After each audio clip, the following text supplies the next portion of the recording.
Welcome to the NPX Innovation Chatalyst podcast, the podcast where we talk to innovative leaders in the nuclear industry and beyond. I'm your host, Margaret Macbeth, co-founder and innovation catalyst at NPX. We are excited today to have Jason Wight, Director of Station Engineering at Pickering and founder of XLab, the innovation accelerator at Ontario Power Generation. Also with us is Dominique LaChance, the senior strategist with the engineering group at Bruce Power, and also the founder of the Innovation Nucleus, Bruce Power's innovation hub. So welcome to both of you. Thank you. Thank you.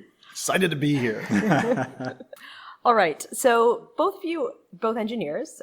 Dom, I believe you are a mechanical engineer from École Polytechnique. Yeah. And Jason, engineering physics from McMaster. Can you tell us a little bit about the origin story of you and the innovation hubs that you've created? I've always loved technology. And so obviously high school decided, you know what, my marks were good enough, might as well go into engineering and see what I can do. But I didn't really look at nuclear. It wasn't even close to my brain at all. And when I went to McMaster, I was lucky enough to spend some time in the reactor there. So throughout my programming and throughout the degree, I became more and more aware of what nuclear technology is and how much it was awesome. And the engineering physics program is an amazing program at McMaster. And so I had a love for it, and I had the chance to work for OPG and straight out of university, which was fantastic. Like, I didn't believe I'd become an engineering manager. I didn't believe I'd even stay in nuclear. I didn't believe I'd be getting into innovation. I didn't believe I'd be up here on a podcast talking to you guys. There's nothing that's kind of new there. It just happens sometimes. And so about 4 years ago, for the innovation story or the kind of development of XLab, we had a new CEO come. His name was Jeff Lyash. He's from the United States, and from Duke Energy is where he came from. And one of his mandates when he was at Duke, and one of his passions at Duke, was driving innovation. And he drove, for example, machine learning, AI, pattern recognition for machine diagnostics at Duke. He started that. And when he was recruited and he came to Ontario Power Generation, he brought that mindset. He brought the mindset of everything's got to change. The world that we live in is changing. I want everyone to focus on innovation and technology. So what that did was just open the minds, open the ears of the senior leadership and the executive leadership staff.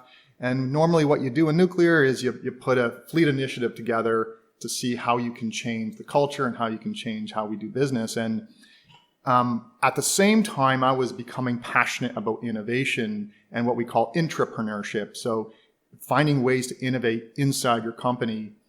And I wrote a white paper. I sent that to my chief nuclear engineer at the same time. So this nuclear fleet initiative on innovation, technology, and culture at OPG, I had a chance to lead it. So I obviously brought some of my ideas with me, and I did some operating experience, or I had some benchmarking at Communitech, started going to different accelerators in the world just to try to understand what's good look like. And I was able to start something called XLab at Darlington. And it wasn't that successful when I started. It was probably about 6 people. A couple of people were really into it and really progressed innovation. At the time, I was the design authority, and the design authority is amazing at a company in nuclear because you can change and modify the whole power plant, but you don't necessarily have full autonomy with resources, money, people, whatever it may be. And it wasn't until I became the director of engineering at Pickering, where I had about 300 engineers I was able to draw upon, either dotted line or straight line to me. And I owned 2 buildings. And when you own 2 buildings, you get to create amazing spaces. So pretty much the first 6 months I was there, this is what I'm doing. I've got the money. It's in my back pocket and no one can stop me. Well, they could have stopped me, but they didn't. And I was able to create a space. I was able to create a culture and drove, I would say, innovation velocity from a site standpoint, and being able to drive innovation tangibly within the engineering community. And that kind of, again, that just expanded throughout the whole company, and that's why I feel myself quite lucky to get into that. It's not my day job; it's my side job, but certainly it has impacted my day job because we're able to improve reliability, safety, cost, and the culture is the biggest piece. And I'll always keep talking about it. I'll mention it about 1,000 times here. How impactful creating an environment that's autonomous. You have some flexibility, some freedom. You can dream, you can create. It's incredible what that does to culture and people's happiness level. And at Pickering, especially because we have a shelf life with regards to our plant operation, we will end at some point. You need the culture and you need to have that drive, and it's been fantastic. I didn't study in nuclear, industry or in nuclear energy in university. I did I did do a master's degree in energy. And so basically energy was always a focus in whatever I was doing. And my first job was actually in Montreal as a consulting engineer there. And it was to apply energy efficiency in buildings. So basically, can you retrofit geothermal energy, kind of into hospitals, right?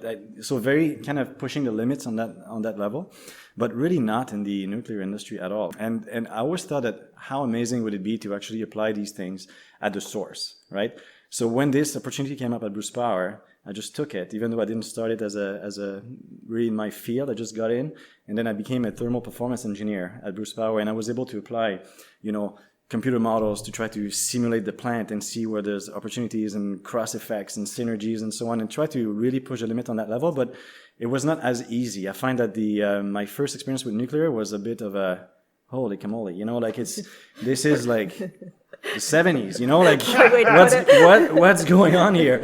So for me, I didn't see the light at the end of the tunnel for a while. And it's only recently that a new CEO again comes in. And now we went from survival, getting a deal with the province and extending the life of the unit to, okay, now we have a future. Let's make it, the best we can. So we need to be more, efficient. And how do you do that? You have to change. Business as usual is not an option. So with that in mind, I think it really triggered a lot of different behaviors from executives down to the department and so on. And I had this opportunity to kind of start I guess not as, the scope is not the same as XLab, obviously. Now it's more, okay, we have tons of equipment out there. Can we make it more reliable, more efficient? How do we do that? Well, we need a monitoring and diagnostic center. How do we do that? We can apply the production tools that we have now, or we can actually do that and in parallel innovate and introduce machine learning, AI, you name it, put the transmitters where they belong, and then pull the data and make it. So that really hit the spot for me. And when I saw that, I jumped on the opportunity and I got it. And I'm very grateful for that. There's some gems hidden in the company that are really waiting for this opportunity and put a smile on their face, right? So basically, okay, instead of filling up forms, now I can actually do some data science stuff. And then you pull these people in, and now they're starting to enjoy what they're doing. And you can see the trickle effect, I guess, in the company. And a lot of more people want to do that. So that's very exciting for me. So we're still I would say embryonic, a very small group, not to the same level of maturity as XLab, but I think we're accelerating. And I think probably, some people in the room could witness that. And I think the future is bright, and nuclear is changing. And there's some interesting research that shows that if you can harness people in organizations who are frustrated, who are unhappy with the status quo, that can be very powerful. Kind of find those misfits, but utilize them really well. So just curious, have you been able to find those people within your organization? Any stories you can share about harnessing the power of misfits? Yes, our whole team's misfits. And I would say, I'm looking around, I see a lot of misfits here. So I didn't say that. Yeah, I get to leave, you see. You guys got to misfits are everything, right? You need the people to think differently.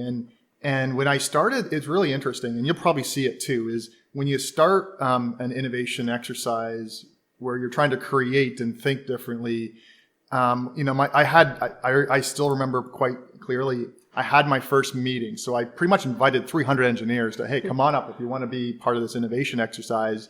Let's workshop it. And so I had, from that invite, about 60 engineers show up.